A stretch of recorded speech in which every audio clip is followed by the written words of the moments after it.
Peace, power, and prosperity, family. This is Amir, the Chicago crypto hustler, Bitcoin block Billy, coming to you once again with an early rising crypto update. The story today being brought to us by Coindesk, entitled "Bitcoin's White Paper is Not a Bible. Stop Worshiping It." Very interesting title, which made me want to cover this. With us closing down or getting into, depending on how you look at it, the fourth quarter. Fourth quarter, last 2 months of the year. Bitcoin is not performing to the highs that people were saying it was going to do at the beginning of the year, reaching 20,000, 30,000, even $50,000. So, there's a lot of stuff that gets lost in the mix. A lot of people only know about the financial or the monetary gains to be made out of, Bitcoin and other cryptocurrencies. Not a lot of people are up on the actual technology or what their uses really are. So let's just get into this story. It goes on to say, it's been 10 years since Bitcoin's white paper was released, and the world has had 10 years to understand the profound impact of Bitcoin. We've also had 10 years of development to improve usability and scaling. Yet, despite all this time to evolve our understanding, we somehow have had the emergence of zealots that attempt to interpret the Bitcoin white paper as if it were scripture. The Bitcoin white paper is not a Bible. It wasn't even meant to be definitive. Case in point, Bitcoin's white paper was released in October of 2008 on Halloween, just a few months before the source code for version 0.1 was made publicly available. But software itself had already been in development for a year and a half and contained features and important consensus rules that were not mentioned at all in the white paper. I guess this is a quote from Satoshi Nakamoto. The functional details are not covered in the paper, but the source code is coming soon. The white paper was intended as an introductory text for the cypherpunk community. Hold on, give me 1 second. I'm gonna say that over, because it gives more of a basis of what white papers are to be looked at. The white paper was intended as an introductory text for the cypherpunk community. Satoshi went as far as to say he was better with code than words in an email to Hal Finney shortly after the white paper's release. This will prove obviously for those who know the code, as there are quite a few things not mentioned in the white paper, and it even included some claims that were incorrect. $21 million coin cap. Although a predetermined number is referred to, Satoshi only provided the schedule and cap when he announced the release of the code. Longest chain. The chain representing the majority accepted transaction history is frequently referred to as the longest chain, when today we know this is not the case. The change from height to chain work was authored by Satoshi in July 2010. The white paper itself was not updated. ASIC mining. CPU mining is mentioned throughout the paper. Satoshi later stated that computer clusters will eventually hog all the generated coins and that he didn't want to hasten that day. Looking back, it's inevitable that a successful Bitcoin will result in CPU mining becoming irrelevant. Difficulty algorithm. As outlined in the white paper, this would have used a moving average and not the set 2016 block periods implemented in the code, seriously altering the incentives to resist change. Bitcoin script or smart contract system. Satoshi would later suggest that Bitcoin scripts could be used for escrow transactions, bonded contracts, third-party arbitration, and multi-party signature, but script capability was not mentioned at all in the white paper. Cracks in the wind. But if the white paper quickly fell out of date, Satoshi didn't seem to notice. He didn't even bother to correct the white paper to make it more accurately reflect the code he released. I imagine that his focus was very much on the live network's code base and not a paper that was already becoming irrelevant.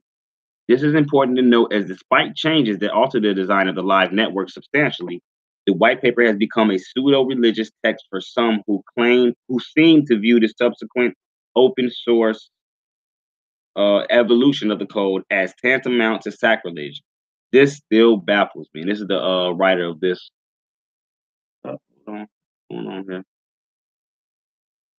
This is the writer of this such story who's stating these things. Of course, Satoshi continued to comment on and commit code to Bitcoin long after its initial release. This was a period where Satoshi was able to discuss with others how the system might evolve over time. His ideas were not always perfectly thought out, and he didn't present himself as being infallible, yet he continued to have flares of ingenuity. Excuse me.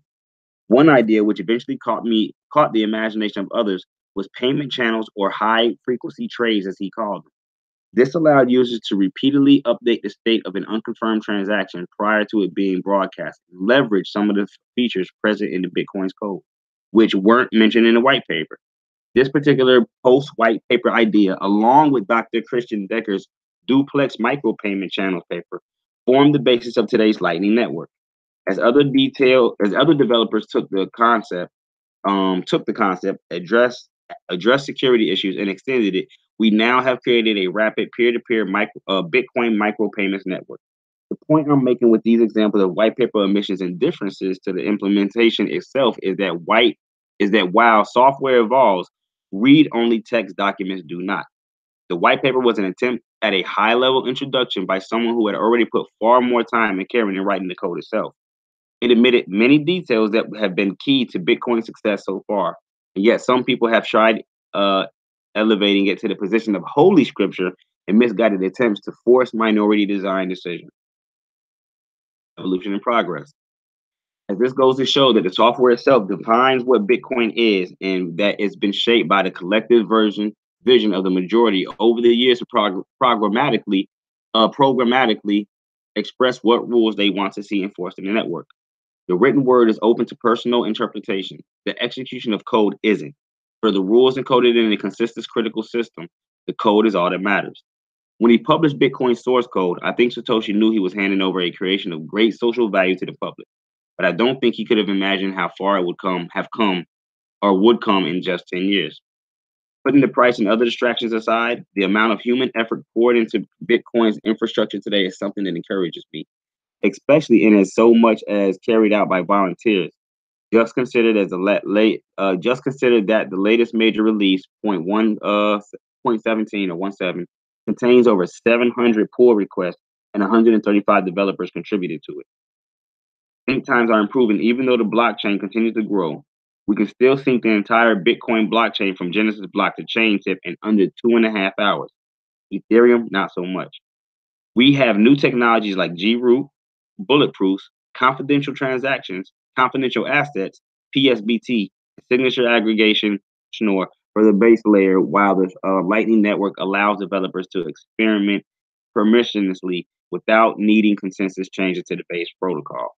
With the launch of the Liquid Network, we're starting to realize the promise of side chains with the first real solutions to improving exchange settlement. All these developments will allow innovation in the Bitcoin space to accelerate at an unprecedented pace. There's no question that Satoshi did everyone a great service when he released the Bitcoin source code. He used economic and social incentives to solve a problem computer scientists have been working on for years. Perhaps an even equal stroke of genius was his decision to leave the project. By removing himself as a single point of failure and definitively handing over control of the protocol to everyone else, he let the world have a say in its evolution through the majority consensus mechanism his code incentivized. Never ask what I would do, just do what's right. Steve Jobs, quote. Before Steve Jobs passed, he left these words of advice to Tim Cook. It makes sense because it would be productive or effective. It wouldn't be productive or effective for Apple employees to spend their time guessing what Jobs would have wanted. The future is always changing, and past wisdom cannot serve as a crutch for making the correct decisions to move forward. I'm sure Satoshi also wouldn't have wanted people to try and define the future from his white paper, especially since the Bitcoin code base has been extensively amended by both himself and others. You certainly can't hold up a piece of 10-year-old text and expect it to have any authority over a decentralized network of individuals making personal choices. Let the code speak for itself. Very well articulated story, if I do say so myself. Very nice, very nice. I mean, you take what you will from it. If you have not checked out the actual white paper for Bitcoin, I suggest you do. It is definitely an interesting read, and it gives you sort of a basis of what this thing Bitcoin is and where its initial or original idea was, where we may be headed. Till the next video, this is Amir, the Chicago Crypto Hustler. Peace, power, and prosperity, family. I am out of here.